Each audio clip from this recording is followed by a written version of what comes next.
Powered by the Montana Television Network.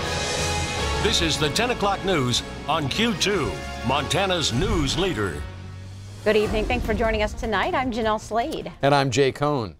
A state construction worker is dead after a crash today in South Billings. The multi-vehicle collision slowed traffic and backed up vehicles on the interstate for hours as crews worked to clear the scene and figure out what happened.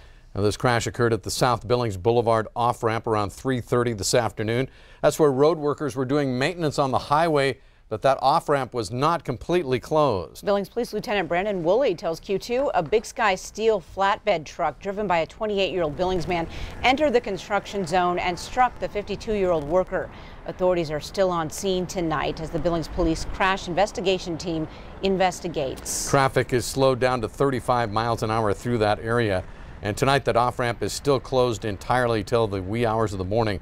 Lieutenant Woolley is reminding motorists to please slow down, be attentive, and watch for construction workers, especially when passing through the marked construction zones.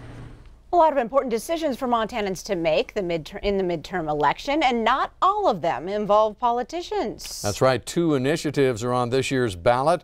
And tonight we reveal the results of the MTN MSU poll concerning Initiative 185 and 186. Russ Riesinger is here to break down the numbers. Russ. When it comes to the U.S. Senate and the U.S. House race, most of the 2,000 voters we polled had already made up their minds. But voters aren't nearly as certain when it comes to the 2 initiatives on the ballot. Despite Big Tobacco spending more than $17 million to try and influence Montana voters, 185 is a massive new tax increase that deceptively claims to fund Medicaid expansion. Our MTN MSU poll shows more people in favor of raising tobacco taxes to continue funding Medicaid expansion than against, but just barely. It's a toss-up with 41.4% in favor of I-185 and 40.8% against. 17.3% don't know, and what they decide will make the difference. You have to realize most people, if you don't know, either you're not going to vote at all or you're going to vote the default position, which is no, right? You don't want to change the law.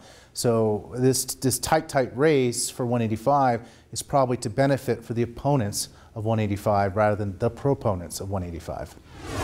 The other initiative, 186, which would require permits for new hard rock mines in the state to be denied unless strict environmental requirements are met, appears to have a better chance of passing. 50.6% support the initiative, 28.6% oppose it, but there's still the unknown of those who don't know, 19.8%, and that could make it much closer than it appears. It sounds like a good issue. Like, we want to hold mines accountable. We want to have clean water.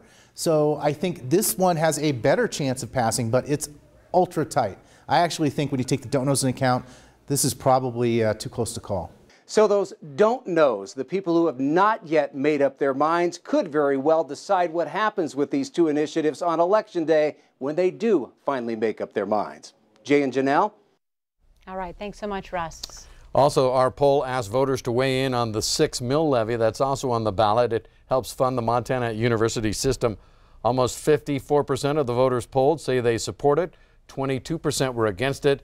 About the same number said they were undecided. The MTN MSU poll has a margin of error of plus or minus 2.5%. State Auditor and Republican Senate candidate Matt Rosendale among those voting early this year. Rosendale cast his ballot today in his hometown of Glendive. The Senate race between Tester and Rosendale has been hard fought to this point. Our MTN MSU poll of more than 10,000 registered Montana voters shows Senator Tester holding a razor-thin 3-point lead on Rosendale as of this week. The Republican National Committee now apologizing for a Montana absentee ballot mailer sent out last week. And that mailer included incorrect election information. In a statement to MTN News today, RNC spokesperson Mickey Carver says, quote, "We regret the unintentional error in our recent mailing. We're contacting all voters who received the mailing through live phone calls starting today, and we're also sending new mailers to each voter providing the clarification."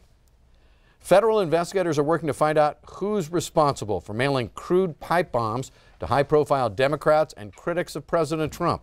No one has been hurt, but officials believe more attacks could follow. Tom Hansen has the latest for us from New York. President Trump began his campaign rally in Wisconsin tonight with a call for unity. We want all sides to come together in peace and harmony. The president condemned today's pipe bomb attacks on prominent Democrats and also called on the media to set a more civil tone. There is one way to settle our disagreements. It's called peacefully at the ballot box. Police converged this morning on CNN's offices in Manhattan after a suspicious package was found in the network's mailroom. Folks, clear the block! A crude bomb and white powder were found inside the package. CNN anchors had to move their broadcast to the street. We are outside safely. All of our CNN colleagues that we know of are outside. The device sent here to CNN was addressed to former CIA Director John Brennan. Pipe bombs were also sent to other high-profile Democrats. This is something that I think all Americans who really cherish our freedoms and our liberties really should be outraged over. The Secret Service intercepted a bomb mailed to Hillary and Bill Clinton's home outside New York City, and another in Washington, D.C., addressed to Barack Obama. In Florida, a suspicious package that was sent to the incorrect address of former Attorney General Eric Holder ended up at Representative Debbie Wasserman Schultz's office.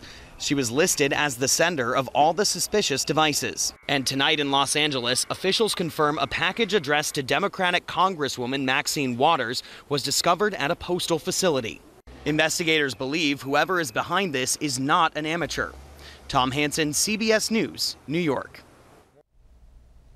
Now, authorities say all of the devices that were discovered today are similar to the one which arrived on Monday at the home of liberal donor George Soros. If you drive Zimmerman Trail on a regular basis, most likely you are fed up with the closure of the popular shortcut to the top of the rims, but there's some good news to report. Q2's Zoe Zandora has the update. Construction on a roundabout at the intersection of Montana Highway 3 and Zimmerman Trail has been underway since the middle of July and extends to about a mile of reconstruction.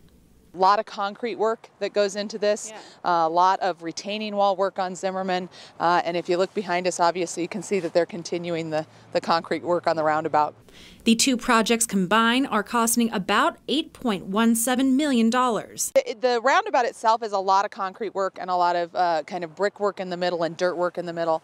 There's also a pedestrian tunnel that runs under the road with that, which is just about done now, which is a lot of concrete and obviously a lot of excavation. Becky Bay says everything MDT does is based around safety. So first and foremost, the project is going to make the area safer. Bay says the construction is hoping to look for a reduction in accidents and a reduction in particularly T-bone and head-on accidents. There's a lot of traffic coming down this road and Billings is only getting bigger, and so ultimately it'll be a better movement for traffic through that roundabout. The Zimmerman Trail work will widen the existing road, improve drainage, include new signs, and have an updated guardrail. MDT, and we all know how frustrating it is to have to take a different route, and I understand that people have had to detour, and we really appreciate their patience with that. I think in the end, the project that when you see it's completed will be totally worth that time. It really is a pretty phenomenal project. Between the roundabout and the actual Zimmerman Trail reconstruction, it's going to be so much safer, so much better to drive, particularly as the winter months come in. Another major question of the project is, will the temporary light that's on 27th and Rimrock become a permanent fixture of the city? And well, I was told once construction is done, the light will be gone. In Billings, Zoe Zandora, MTN News.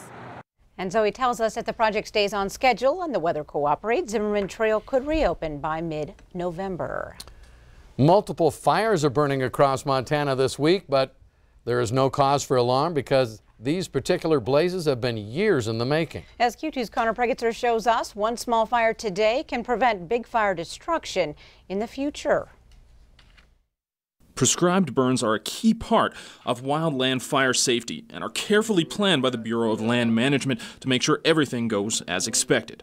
No details are overlooked. The planning process accounts for terrain, fuel type, and up-to-date weather reports. A prescribed burn begins with an altering of fuel structures via hand cutting, a procedure that takes place in the years leading up to the prescribed burn.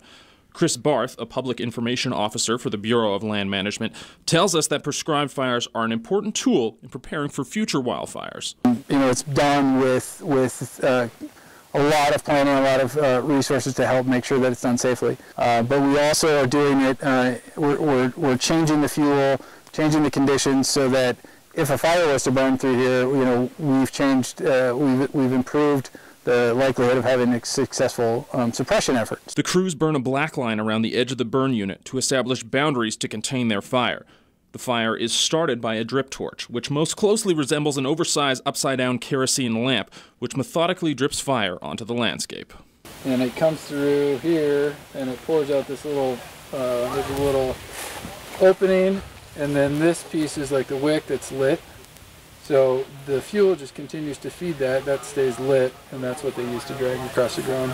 In addition to the increased resiliency to future forest fires, Barth tells me that this process is actually very healthy for the forest, and that if we return to the same spot in the spring, it will be lush, green, and healthy. He says that ultimately the goal of these fires is a safer and healthier Montana for us all. From just south of Roundup, this is Connor Pregitzer with MTN News.